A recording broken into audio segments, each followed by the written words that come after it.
on. Okay. Yes, thanks for coming on this lovely pre-Halloween day.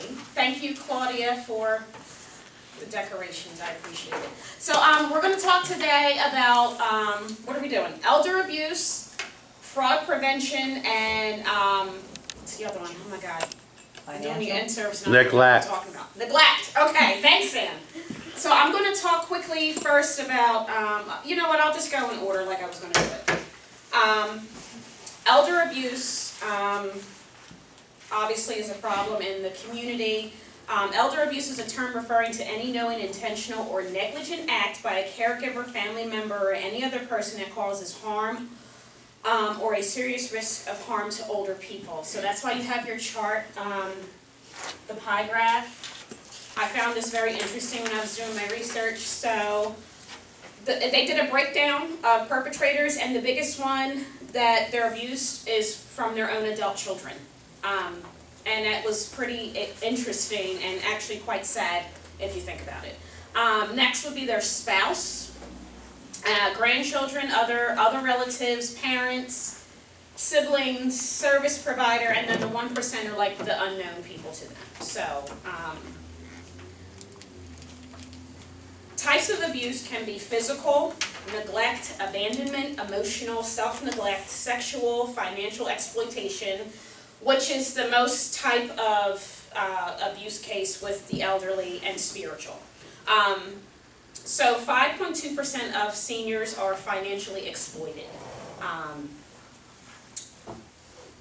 That's pretty sad too, because a lot of it's no secret that a lot of senior citizens carry cash, and they have large amounts of cash in their homes. I have a client right now up in Shenandoah who is known for can have up to amounts as $15,000 to $20,000 just kind of sitting around. So that's just kind of, what we're dealing with here.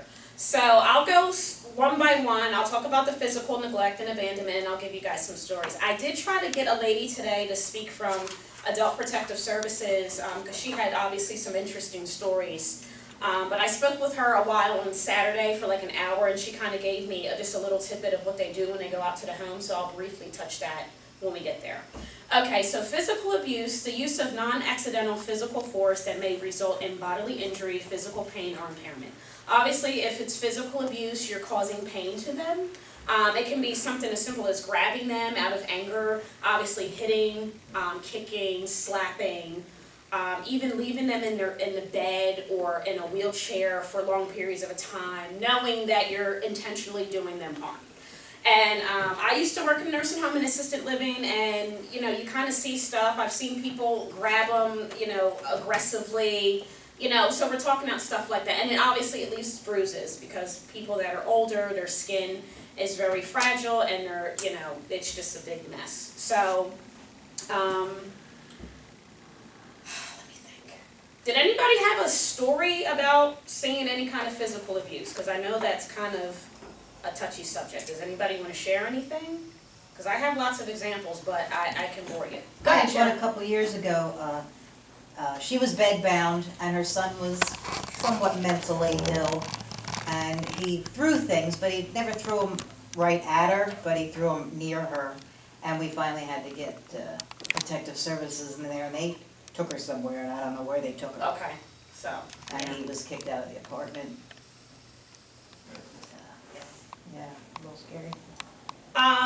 So yeah, like Sharon's example, a lot of that is, again, it was her son, you said? Yeah, it was the same. So a lot of times the family is put in between a rock and a hard place. It's either do they send mom or dad to a rest home, or do they keep them at home? And obviously a lot of times people don't know the overwhelming job of taking care of someone that is starting to go mentally.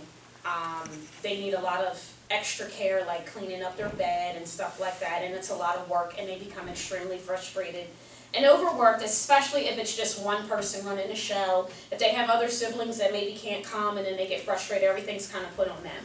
So that's usually when it starts. And the lady I was speaking to said that's the most case she sees, an overworked child that maybe isn't working themselves, so the family kind of makes them their proxy, and they do everything, and they get just overwhelmed, and they just can't, they don't want to cry out for help because they, they're embarrassed, but then they go a step further, even worse, and physically abuse their parents, so. Neglect, the refusal or failure to fulfill any part of a person's obligations or duties to an older person, failure of a person who has responsibilities to provide for an older person. Examples can be like if you're paying for necessary home care services and you don't get them, the failure of the part of an in-home service provider to provide necessary care. That's kind of where we come in. We're obviously out in the field daily on taking care of those that are elderly, and that's why you have care plan. And Claudia and I spend a lot of time on these care plans, and obviously when you don't follow them, that is kind of a form of neglect. Especially when people are starting to get argumentative, like they'll call here and say such and such didn't do this. And we always listen to you guys, it's two sides to a story. But you know, if you're deliberately not doing something because you're not in the mood, or you feel like they did it, somebody already did it, you know, that's kind of, you're not following your care plan, so they can go into a category of neglect. You're neglecting your job on that patient. And you can also have self-neglect too, because some clients do self-neglect their care. They don't go to their doctor's appointments, they don't take their medicine. I was at a guy's house last week, every time I go, he never takes his morning blood sugar. Because he said, I don't care, you know, what's the point, I'm going to die anyway. That's kind of what I hear a lot. He give up. Yeah, they do give up. And I did have to call Adult Protective Services one time on a woman who was self-neglecting, and it actually went into abandonment too. And I really didn't want to, because I had, you know, I formed a bond with her. I saw her every week for a routine blood pressure check. I had to do wound care on her, and she had a special needs son. So, and she had a tracheostomy, and then she was on a ventilator. But she could talk. But she was not taking care of herself to the point where it was affecting care for her special needs son. So I had to call, and it was the first time I ever had to call on somebody who was abandoning themselves. She just wasn't doing what she was supposed to be doing, and you know, her house had to be condemned. She had bed bugs all over. She had mice running in and out. It was terrible. So, you know, they came in and they really did help her, you know, get her the resources they need. So sometimes Adult Protective Services isn't, people get afraid when they, you know, call them, but that's what they're there for. They helped, you know, get her the resources she needed. They found her an exterminator. You know, they got a service program for her son. You know, she ended up passing away a couple months later, but at least things were kind of rolling on the up and up for her. Does anybody have an example of neglect that they want to share? No? I can share something. Okay. What Kim was saying was so true, because we're the person, or you're the person that would notice it. Oftentimes, the client or the person will not report it. They may cover for their family members because they're afraid to say something, or they're afraid to be alone, or they're afraid that they may be abused if they say something. So if you notice something, please always contact us, because we can follow up on it. That's really important. And Kim is right, it's now considered negligence. Like if we agree to take a case and we're not showing up, that's negligence on our part. So now they're starting to link that into abuse and neglect. That's why it's so important to show up, or if you're running late, to let us know and to give the full delivery time, because they think it's negligence if we're not. But you're the reporters, always let us know if you see something. I know it's not always comfortable to get involved in the family thing, but you can tell us. This way it's not you. If you feel uncomfortable reporting it, we can report it. All I right, think so we go ahead. had a case in Hatboro that was really severe, and we called Protective Services like 3 times. And it's neglect in the worst possible way from the son living in the home. And eventually, when she passed away, Abington Hospital wouldn't release her body. So in other words, enough times the EMTs had come and documented and et cetera. It takes a village. My team was just heroic. Pam definitely was there even by herself, even though I had worked very hard to actually get 2 people to go in and give her the care, which is, the county hardly ever agrees to that. But it still was really, we will all remember it very, very sadly. The importance of what Claudia is saying is the reporting aspect, because it's self-determination. This particular person would say, I'm fine. So they can't really do much. So it took a few times from Claudia calling. It took 911 a few times. So that you may think they'll do nothing, but if they get repeated calls, and that makes them really look at the case. Because they can't go into a home and just take somebody if they're saying, I'm just fine, my son's just great, Right. you know? Yeah. And that's the really sad part about it, because they usually are covering. All right, so just real quick, some other examples of neglect are withholding food, water, clothing, shelter. Personal hygiene's a big problem. Medicine, personal safety, and other essential needs, either implied or agreed. So the medicine part I want to talk about just because I see this a lot, and I saw a lot when I was even working in the hospital. A lot of times the clients come in and they don't know what medications they're on. They are relying on either the skilled nursing departments or their home health agency or even their children to tell us, you know, what they're taking.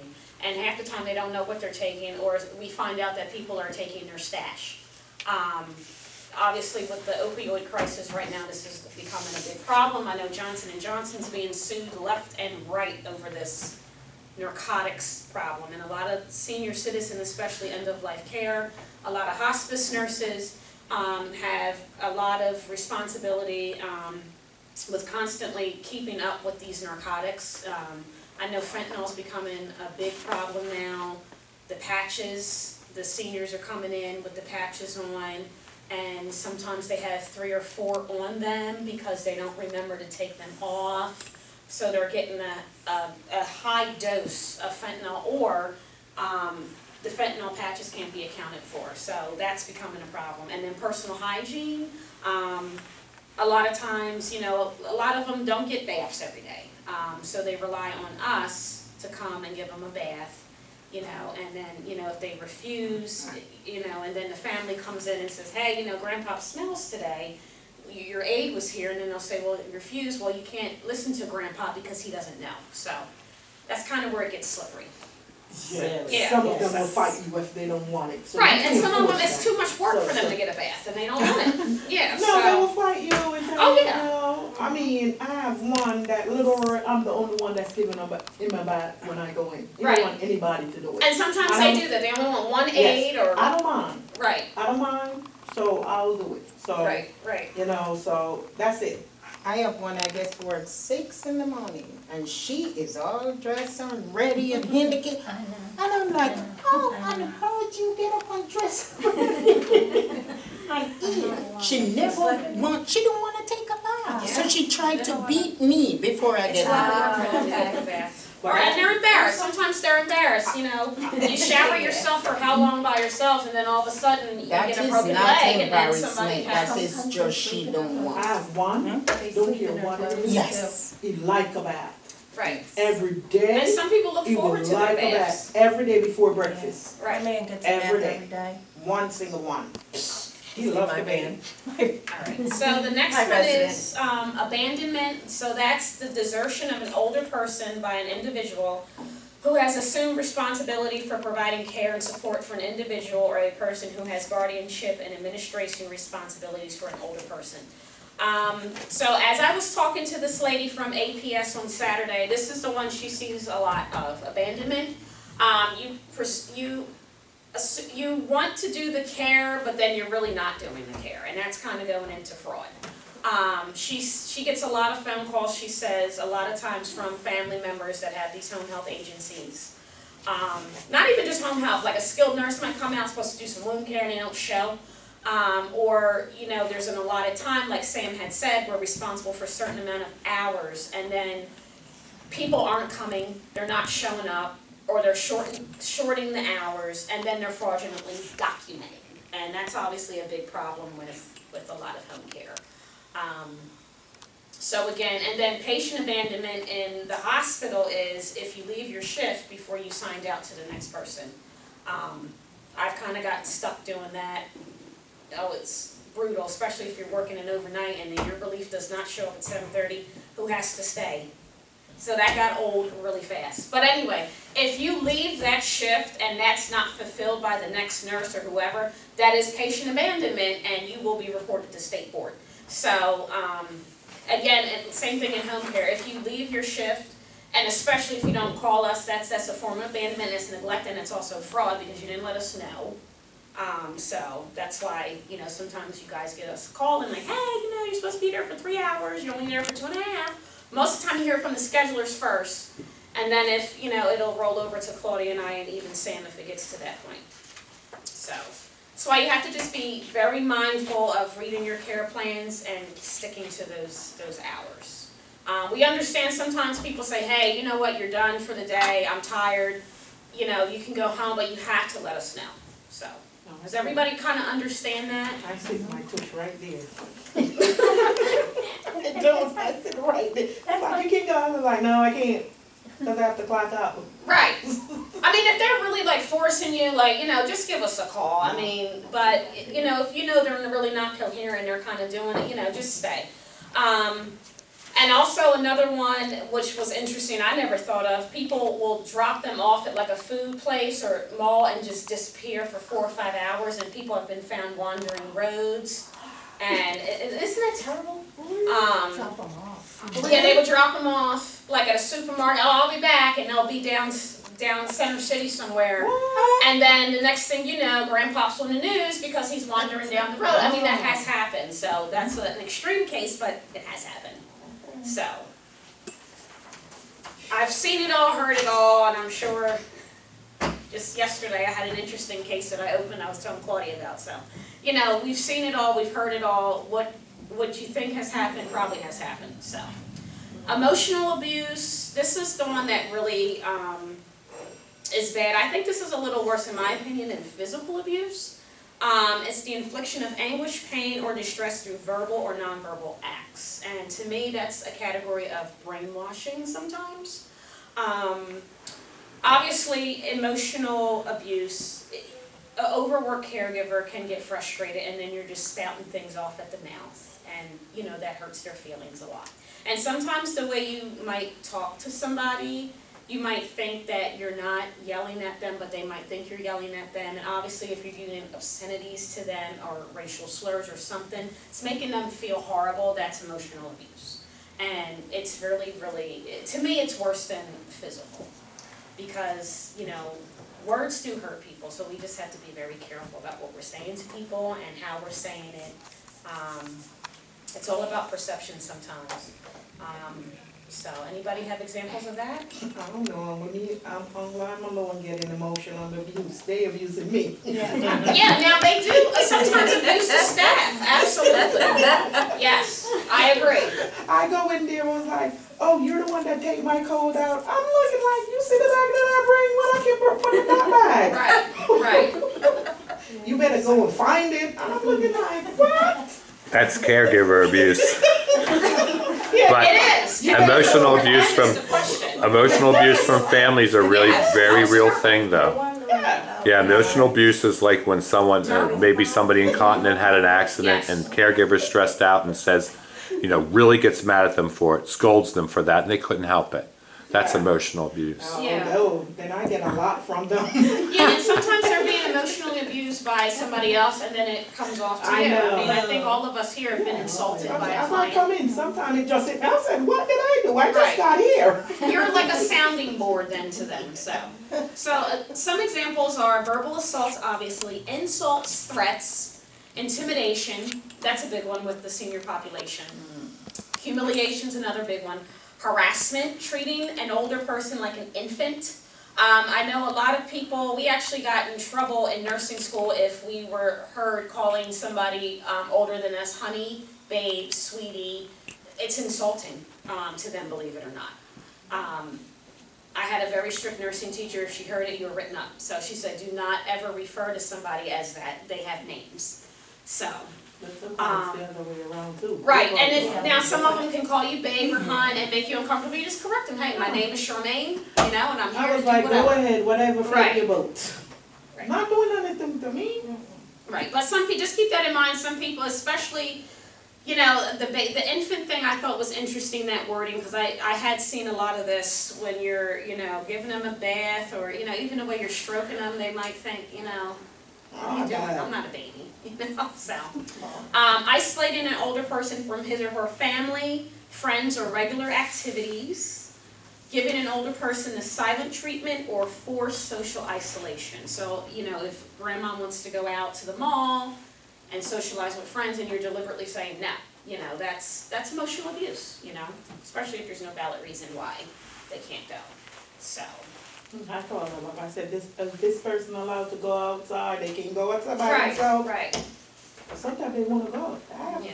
I have Lyft or Uber, I was like, nobody tell me you can go outside by yourself. Oh, well, yeah, always double check too, Oh, I do. you know, because some of them like to pull fast ones, and then, you know, you end up in a situation. All right, so self-neglect is the behavior of an older person that threatens his or her own health or safety. Obviously, suicide is very big among the seniors. Who was it? Dr. Kevorkian was doing the assisted suicides years ago, and you know, there's a big thing with that still. You know, if they're on end-of-life care and there's absolutely nothing else that can be done, you know, they're saying, well, why not help them, you know, but, you know, it's a legal aspect of that. So if you ever hear somebody threatening to do self-harm, you know, you have to let somebody know. I think, right, Sam, if that happens, they can kind of bypass us and call right away an emergency hotline. Absolutely. You can Yeah. all call Protective Services yourself. And we gave you information on like abuse hotlines and things like that. So you always can, but if you don't feel comfortable doing that, report it to us, we easily can. Right, immediately. They You know, and Protective obviously, if it's Services. a serious threat and, you know, police need to be called, obviously call 911. So some self-neglect examples I found online were refusal or failure to provide him or herself with adequate food, water, clothing, shelter, personal hygiene, meds, and safety. But some of this, they might not know that they're self-neglecting, because sometimes a lot of them are on fixed incomes. You know, Meals on Wheels or Mom's Meals are great, but a lot of them don't like it, and they don't have the extra money to supplement their food, so that can go into a self-neglect type thing. Water, I just saw that a gentleman somewhere on the East Coast, I can't remember where he's from, just created these jellies that have water inside. They're supposed to taste like candy, and it's to help the people that don't like to eat or drink water. It helps them hydrate themselves. that. Yeah, you saw that? So he's targeting the dementia units with those, but eventually they're gonna be available. So I thought that was interesting. So, sexual abuse, non-consensual sexual contact of any kind with an elderly person, sexual contact with any person incapable of giving consent. I mean, yes, it does happen. Yeah, the person that do that to them, they need to go to jail. Well, yes, they will, but it's if it's gonna be reported, so. I have twice in my working history here when the man actually proposed to have sex. And there was 96-year-old man who was stroke. And he was saying, let's have a sex. I said, He was saying it to you? oh yeah. Wow. Then he was back, then before even told the other things, and he was here even. He was very old, 96, laying in the bed, he can't even get up. I joked with him, but that was really amazing how he was saying this. I said, how much what you can do with me? Oh, no, you want to joke? I joke with me. Another guy I have, he was 62 years old. You probably know him. He was stroke, paralyzed, half paralyzed, badly paralyzed. But he was so about sex. He watched the movies all the time, sex movies. And he lived with wife. Well, that probably had to do with the type of stroke he had and what part of his brain it affected. Because sometimes they really don't know how they're coming up. And I've seen this with older women too, especially a stroke patient. Sometimes that part of the brain is really riled up. And that's why they start spatting off this stuff, and you're like, wait a minute, but... He was talking to everybody. Right, so- everybody. And he wants me to show my private, he show me, he said, show me my books. Yeah, This I've I seen said, that before, yeah. And he want me wash his private, I say, no, you're gonna wash yourself, because what he was doing, he wants me to enjoy himself when I wash him there. I said, they no, do you like can that. feed yourself, then you can wash yourself. I think this is caregiver abuse, and we do have to be professional and handle situations Right, I like mean, that. we're laughing, oh, but yeah. I mean, It's it's not abuse really, of the person. sometimes it's obvious, sometimes they're being disgusting just because they wanna get a rouse out of you.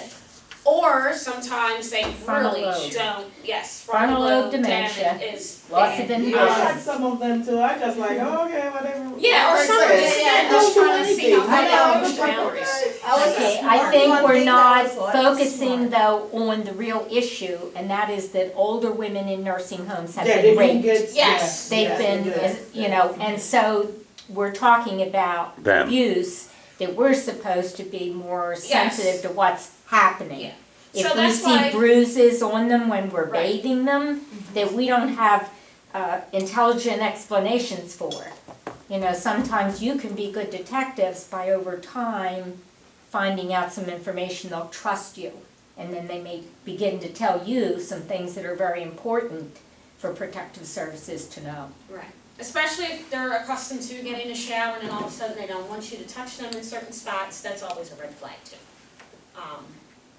It happens a lot, like Claudia said, in nursing homes with the older women getting raped, and even the younger ones that are Yes. incapacitated and end up pregnant, you Yeah. know, it's very sad. It happens And in it home can care, happens in happen to home men. care. Home care all the time, yeah, Yeah, because that's usually somebody in the family or neighbor, yes, because they don't have a voice anymore. People think no one's gonna believe them, they're not gonna, they're too scared to tell anybody. But it's other things you would see when someone's not eating, they're just losing so much weight that they're getting bed sores on them. I mean, that is neglect. yeah. And that is abuse if somebody is responsible for taking care of them and is not. I mean, and that sort of thing is a touchy subject because a lot of times you see people at these nursing homes with these huge decubitus ulcers. And I have an example real quick of a gentleman, he was a very nice man, had suffered a heart attack, was incapacitated for about 3 months. And when he came to, he had a humongous bed sore and he sued the hospital because they weren't doing what they were supposed to. So, yeah. So anyway, examples are unwanted touching, you know, forcing an individual to watch sex acts, showing elderly person pornography. I've seen a lot of that. I don't know why people think that's funny, to show somebody older, you know, sex toys, pornography. I've seen that. It's like, what, you know, forcing an elderly person to undress. And that's unfortunately why a lot of men are not welcome into a lot of, you know, these homes where there are, you know, women, because people are afraid. You know, there's some great male caregivers out there, but. But the This is men why. then do abuse the males too, so Right, we don't yeah, just so, stick to just yeah. women, you know. So, did anybody have any questions on that? Alright, so the last two, financial exploitation, that's obviously a problem. Financial abuse is the most common abuse of elderly abuse. Let's see, financial elder abuse in which a senior citizen is coerced, bullied, or tricked into relinquishing hard-earned assets. 1 in 44 people are victims of financial exploitation at the hands of usually their family. Most of the abuse is committed again by family members or people that know their finances. And scams are becoming a problem. So how can we prevent that? A lot of these people getting these weird robocalls on their phones.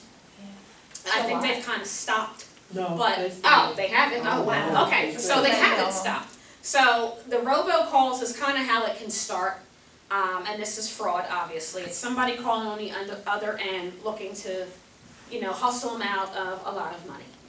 They'll say, oh, you have to meet me at the bank, or such and such is going to get kidnapped. I had that happen to my grandma before. And they kind of know who your names of your relatives are. I don't know how they're finding that out, but this person that called my grandma knew. We had a cousin, Willie, and, you know, he's being held hostage with his wife, Rhonda, and it was, like, very, very interesting that they knew all these names. and it came from like an 800 number, and it was very bizarre. So. They just say the name and it just happens Yeah, to be. yeah, or they'll start a Yeah. conversation and they get some information out of people. So, some progress has been made.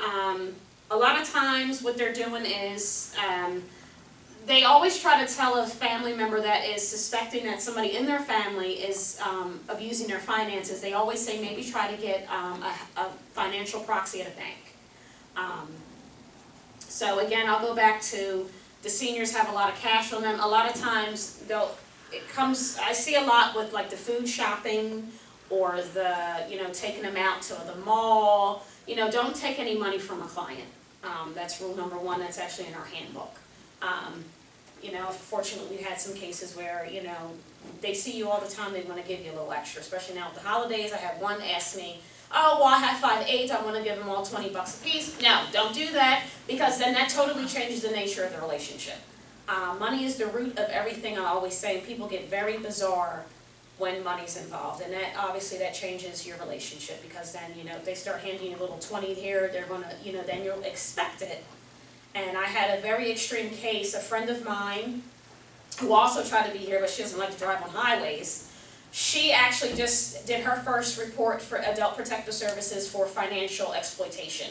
She got to the case, and she found out that the LPN and his home health aide had coerced him into believing every time he got money from the state, his food stamps or his SSI, they had to give him a cut of his check in order to be there. So he was giving them like $200-300 a piece, and then he was left with nothing. I mean, it was really sad. She called me up frantic, freaking out. What should she do? I said, you have to report that. So that's an extreme case, but that's what kind of happens and goes on. So, it's sad. It's really sad. So they actually passed the act, the Stop Senior Scams Act. It's in the law now that if you are caught scamming a person over the age of 62, you can get jail time. So. Yeah, so, anybody have any questions on that? Stay away from the checkbooks too. I know we can help people write their checks and stuff for banking, but don't let them write checks to you. If they need cash from the bank and they need to write a check out for cash, you can take them there, but let them do it. Also, we do accept gifts. If someone wants to leave their aide that they love a gift, we permit that. We encourage them, and the nursing supervisors will do this. They'll say to us, is it okay? We ask them to please provide it to VNA, and we give it to you. This way, you're not going to be pulled in the loop of taking money Oh, no, I from didn't know them. that. Okay, so. Yeah, we have that Well, happen. maybe I'll tell that lady to call here and she can talk to Sam. Yeah, they're able She's to. very They have to just excited. come through us. Right. We've had people do that. Many of Claudia's clients have done that, and then we give it to the aide personally, but then we have the card and all that to prove okay. that the aide did not take it. Right, because then that could be an issue too. If you irritate them, then they'll say, well, she stole She $20 stole the from me, money, so. yeah. And We're that's always the trying to thing. protect. Yeah, unfortunately, people do that. Once you irritate them, then they, All right, so fraud prevention, how to protect our seniors from fraud. So fraud, just briefly, I don't need to go into the definition, everybody knows what fraud is. Pretending to be something, pretending to be doing something, that you're just pretending to be doing something or perpetrating, an act that you're really not doing. So again, fraud can be, you say you're here at 8 to 10 and you really left at 9:30, or you're not going at all. So that's fraud. Coercing somebody into giving you money to be there, that's fraud, and that's, financial exploitation. The big thing with the fraud for the senior citizens they're really trying to block is the solicitation calls. And I think what I did read on, a lot of times they have these cell phones that are geared towards specifically for seniors, and that's how they're getting a hold of these numbers. The companies are selling the phone numbers to these companies, and then that's how they're getting their information. And a lot of times they're very vulnerable. They're eager to give out a social security number. They're eager to give out a PIN number.